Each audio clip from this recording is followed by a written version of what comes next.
নমস্কার। বৃহৎ ও আদি মৎস্য পুরাণ পঞ্চম অধ্যায় দেবাদি সৃষ্টি বিবরণ।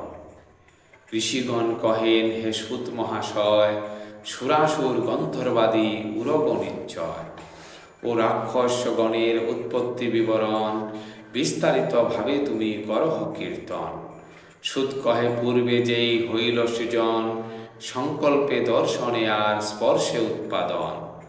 দক্ষ প্রজাপতি হইতে সৃষ্টির বিষয় মৈথুন কর্মের দ্বারা সংঘটিত হয়।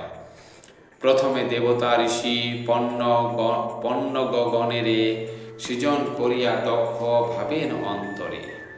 তাহে লোক বৃত্তি নাহি হয় বহুতর, মৈথুন কর্মেতে তবে হইলেন তৎপর। তবে প্রজাপতি পাঞ্চজনীর উদরে ক্রমেতে সহস্র পুত্র উৎপাদন করে।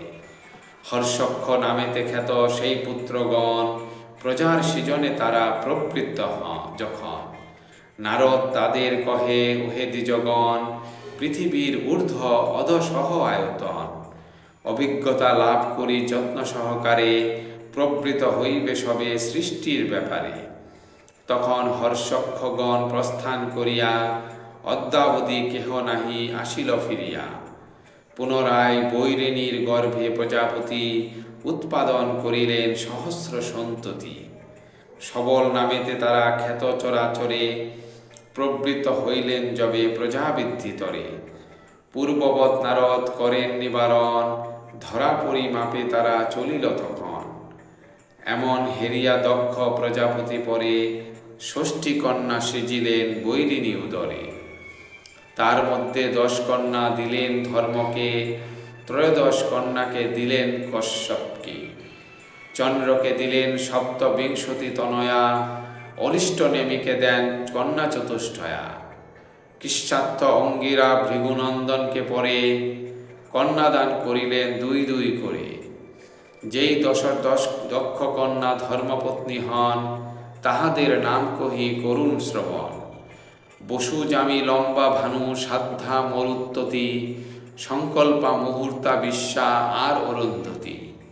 পশুর গর্ভেতে জনমিল বসুগণ, নাগবিথি নামে খ্যাত জামির নন্দন।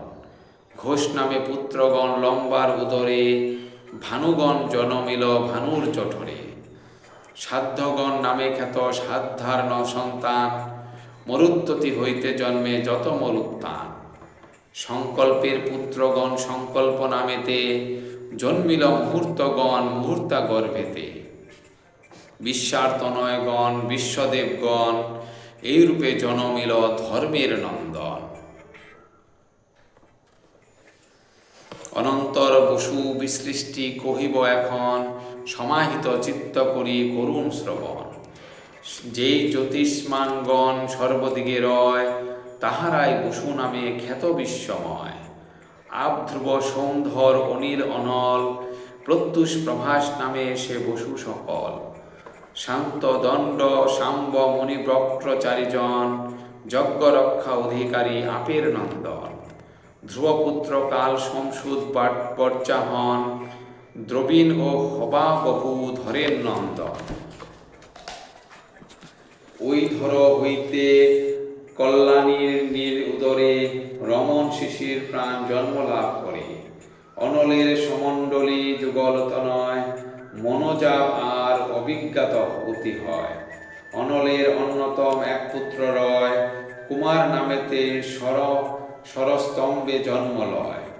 কৃত্তিকাগণের তিনি অপত্য রূপেতে, কার্তিকেয় নামে খ্যাত হইলেন জগতে। নৈগমেয় বিশাখ ও শাকপুত্র ত্রয়, অনলের পৃষ্ঠদেশে জনম লভ হয়। দেবল নামেতে এক মহাতপদ হন, প্রত্যুষের পুত্র হন করুণ শ্রবণ। প্রভাসের পুত্র বিশ্বকর্মা প্রজাপতি, দেবশিল্পী নামে যার ত্রিভুবনে খ্যাতি।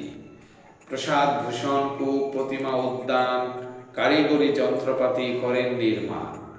রৈবত অজৈকবাদ বহুরূপ ধর, অহির্বৈদ্য সাবিত্র ত্রম্বক সুরেশ্বর। বিরূপাক্ষ জয়ন্ত ও পিনাকি নামেতে, এই 11 রুদ্র প্রসিদ্ধ জগতে। এই রুদ্রগণ সবে মানস সৃজন, ত্রিশূল সবার করে গণেশ্বর হন। ইহারা চতুর্শীতি কোটি যে সংখ্যা, আর সন্তানাদিগণ অক্ষয় সদায়। হে মহর্ষিগণ, যে সকল গণেশ্বর দিক সমুদায় রক্ষা করে নিরন্তর, তাহাদের পুত্র পৌত্র ও পপৌত্রগণ সুরবীর গর্বে সবে হয়েছে সৃজন। দেবাদির সৃষ্টি কথা গায় ভক্তদাস, পাঠ বা শ্রবণে হয় জ্ঞানের বিকাশ। বৃহৎ ও আদি মৎস্য পুরাণে পঞ্চম অধ্যায়ে দেবাদি সৃষ্টি বিবরণ কথন সমাপ্ত। ধন্যবাদ।